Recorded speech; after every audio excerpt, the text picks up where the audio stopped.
Mama Rhymes. Deepavali Deepavali Deepavali Deepavali Deepavali Deepavali Deepavali Deepavali Deepavali Deepavali ದೀಪದಿಂದ ದೀಪ ಹಚ್ಚಿ ಕತ್ತಲೆಯ ಓಡಿಸಿ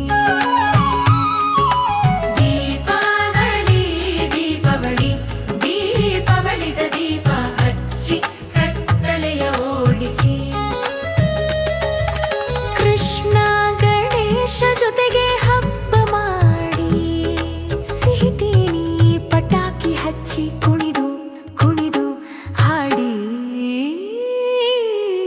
ದೀಪಾವಳಿ ದೀಪಾವಳಿ ದೀಪಾವಳಿದ ದೀಪ ದೀಪದಿಂದ ದೀಪ ಹಚ್ಚಿ ಕತ್ತಲೆಯ ಓಡಿಸಿ ದೀಪದಿಂದ ದೀಪ ಹಚ್ಚಿ ಕತ್ತಲೆಯ ಓಡಿಸಿ ಕೃಷ್ಣ ಗಣೇಶ ಜೊತೆಗೆ ಹಬ್ಬ ಮಾಡಿ ಸಿಹಿ ತಿನ್ನಿ ಪಟಾಕಿ ಹಚ್ಚಿ ಕುಣಿದು ಕುಣಿದು ಹಾಡಿ ದೀಪದಿಂದ ದೀಪ ಹಚ್ಚಿ ಕತ್ತಲೆಯ ಓಡಿಸಿ ದೀಪದಿಂದ ದೀಪ ಹಚ್ಚಿ ಕತ್ತಲೆಯ ಓಡಿಸಿ ದೀಪಾವಳಿ ದೀಪಾವಳಿ ದೀಪಾವಳಿ ದೀಪಾವಳಿ ದೀಪಾವಳಿ ದೀಪಾವಳಿ ದೀಪಾವಳಿ ದೀಪಾವಳಿ Mama Rhymes.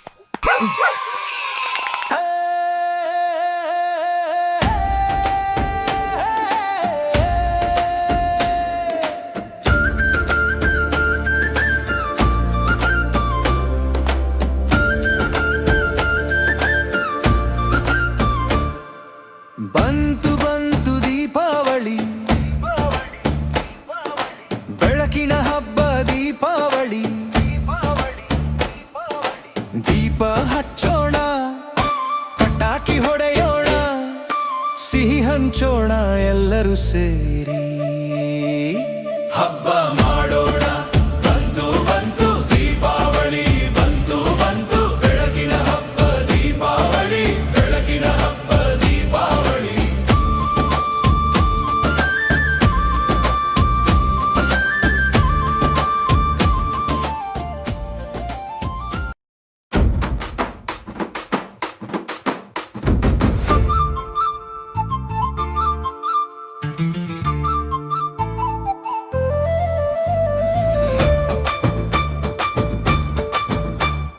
ಬಂತು ಬಂತು ದೀಪಾವಳಿ ಬೆಳಕಿನ ಹಬ್ಬ ದೀಪಾವಳಿ ನಗು ತಾಳುವ ಬೆಳಕು ತುಂಬಿ ಮನೆ ಮನೆಗೆ ಹಬ್ಬ ಬಂತು ಬಂತು ಬಂತು ದೀಪಾವಳಿ ಪಟಾಕಿ ಹೊಡೆದು ಮುದ್ದಾದ ಖುಷಿ ಸಿಹಿ ಹಂಚೋಣ ಸೆನೆಹದ ಜೊತೆ ಬೆಳಕಿನ ಹಬ್ಬದ ಬಣ್ಣ ತುಂಬಿ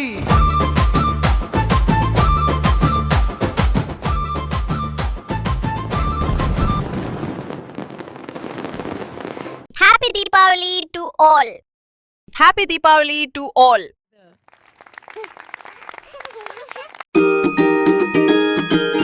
Mama Rhymes. ದೀಪಾವಳಿ ದೀಪಾವಳಿ ದೀಪಾವಳಿ ದೀಪಾವಳಿ ದೀಪಾವಳಿ ದೀಪಾವಳಿ ಹೇ ಹೇ ಹೇ ಹೇ ದೀಪಾವಳಿ ದೀಪಾವಳಿ ದೀಪಾವಳಿ ದೀಪಾವಳಿ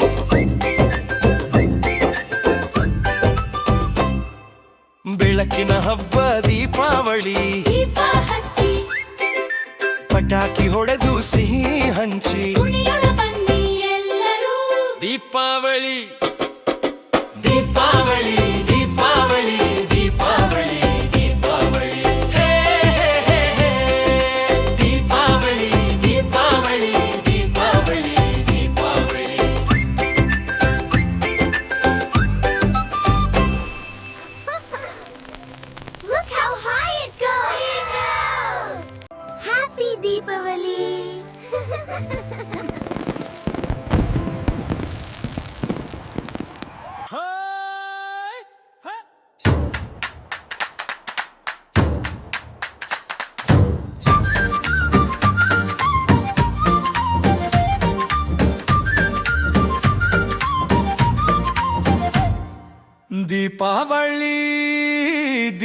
ದೀಪಾವಳಿ ದೀಪಾವಳಿ ದೀಪಾವಳಿ ಹೇ ಹೇ ಹೇ ಹೇ ದೀಪಾವಳಿ ದೀಪಾವಳಿ ದೀಪಾವಳಿ ದೀಪಾವಳಿ ದೀಪಾವಳಿ ದೀಪಾವಳಿ ದೀಪಾವಳಿ ದೀಪಾವಳಿ ಬೆಳಕಿನ ಹಬ್ಬ ದೀಪಾವಳಿ ದೀಪ ಹಚ್ಚಿ ಪಟಾಕಿ ಹೊಡೆದು ಸಿಹಿ ಹಂಚಿ ಕುಣಿಯೋಣ ಬನ್ನಿ ಎಲ್ಲರೂ ದೀಪಾವಳಿ ದೀಪಾವಳಿ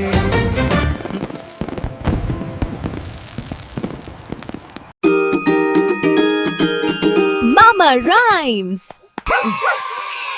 ಬಹಳ ಕಾಲದ ಹಿಂದೆ ಹೂಗಳು ಮತ್ತು ಬೆಳಕಿನಿಂದ ತುಂಬಿದ ಸುಂದರ ರಾಜ್ಯವೊಂದಿತ್ತು. ಆ ರಾಜ್ಯದಲ್ಲಿ ಭೂದೇವಿ ಎಂಬ ದಯಾಳು ದೇವಿ ವಾಸಿಸುತ್ತಿದ್ದರು. ಒಂದು ದಿನ ಅವರಿಗೆ ಒಬ್ಬ ಮಗ ಹುಟ್ಟಿದ. ಅವನ ಹೆಸರು ನರಕಾಸುರ. ಮೊದಲು ನರಕಾಸುರ ತುಂಬಾ ಒಳ್ಳೆಯ ಹುಡುಗನಾಗಿದ್ದ. ಅವನು ಜನರಿಗೆ ಸಹಾಯ ಮಾಡುತ್ತಿದ್ದ, ಪ್ರಾಣಿಗಳನ್ನು ಕಾಪಾಡುತ್ತಿದ್ದ, ಎಲ್ಲರಿಗೂ ಸಂತೋಷ ತರುತ್ತಿದ್ದ. ಆದರೆ ದೊಡ್ಡವನಾದಂತೆ ಅವನಿಗೆ ಶಕ್ತಿ ಮತ್ತು ಅಹಂಕಾರ ಎರಡೂ ಹೆಚ್ಚಾದವು. ಅವನು ಜನರನ್ನು ಕಾಡಲು ಶುರುಮಾಡಿದ. ದೇವತೆಗಳಿಗೂ ತೊಂದರೆ ಕೊಡಲು ಆರಂಭಿಸಿದ. ಎಲ್ಲರೂ ಅವನಿಂದ ಹೆದರಿದರು. ಜನರು ಮತ್ತು ದೇವತೆಗಳು ಸೇರಿ ಶ್ರೀಕೃಷ್ಣ ಹಾಗೂ ಸತ್ಯಭಾಮೆ ದೇವಿಯ ಬಳಿ ಪ್ರಾರ್ಥಿಸಿದರು. ದಯವಿಟ್ಟು ನಮ್ಮನ್ನು ನರಕಾಸುರನಿಂದ ಕಾಪಾಡಿ ಎಂದು ಬೇಡಿಕೊಂಡರು. ಆಗ ಶ್ರೀಕೃಷ್ಣ ತಮ್ಮ ಬಂಗಾರದ ಹಕ್ಕಿ ಗರುಡನ ಮೇಲೆ ಸವಾರಿ ಮಾಡಿದರು.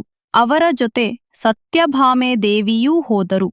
ಅವರು ನರಕಾಸುರನ ಬಂಗಾರದ ಕೋಟೆಗೆ ಹೋದರು. ಆಕಾಶದಲ್ಲಿ ಮಿಂಚು, ಬೆಳಕು ಮತ್ತು ಬಣ್ಣದ ಕಿರಣಗಳಿಂದ ತುಂಬಿದ ಅದ್ಭುತ ಯುದ್ಧ ನಡೆಯಿತು. ಕೊನೆಗೆ ಸತ್ಯಭಾಮೆಯು ಬಾಣವನ್ನು ಹೊಡೆದು ನರಕಾಸುರನನ್ನು ಸೋಲಿಸಿದರು. ನರಕಾಸುರನು ತಲೆ ತಗ್ಗಿಸಿ ಹೇಳಿದನು, ನಾನು ತಪ್ಪು ಮಾಡಿದೆ.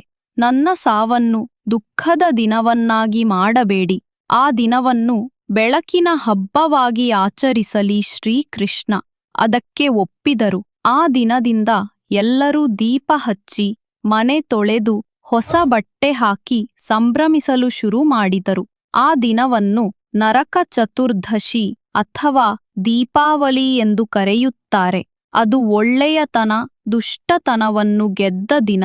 ಆದ್ದರಿಂದ ನಾವು ಪ್ರತಿ ವರ್ಷ ದೀಪ ಹಚ್ಚುತ್ತೇವೆ, ಏಕೆಂದರೆ ಒಳ್ಳೆಯದು ಯಾವಾಗಲೂ ಕೆಟ್ಟದನ್ನು ಗೆಲ್ಲುತ್ತದೆ. ಮಕ್ಕಳೇ, ಈ ಕಥೆ ಹೇಳುವುದೇನು ಅಂದ್ರೆ, ಒಳ್ಳೆಯವನಾಗಿರುವುದು ತುಂಬಾ ಮುಖ್ಯ. ಅಹಂಕಾರ, ಕೋಪ ಇವು ಬಂದ್ರೆ ಒಳ್ಳೆಯವನು ಕೂಡ ಕೆಟ್ಟವನಾಗಬಹುದು. ಆದರೆ ದಯೆ, ಪ್ರೀತಿ, ವಿನಯ ಇವೇ ನಿಜವಾದ ಶಕ್ತಿ. ಒಳ್ಳೆಯತನ ಯಾವಾಗಲೂ ಕತ್ತಲೆಯನ್ನು ಗೆಲ್ಲುತ್ತದೆ. Thanks for watching. Like the video and subscribe to our channel.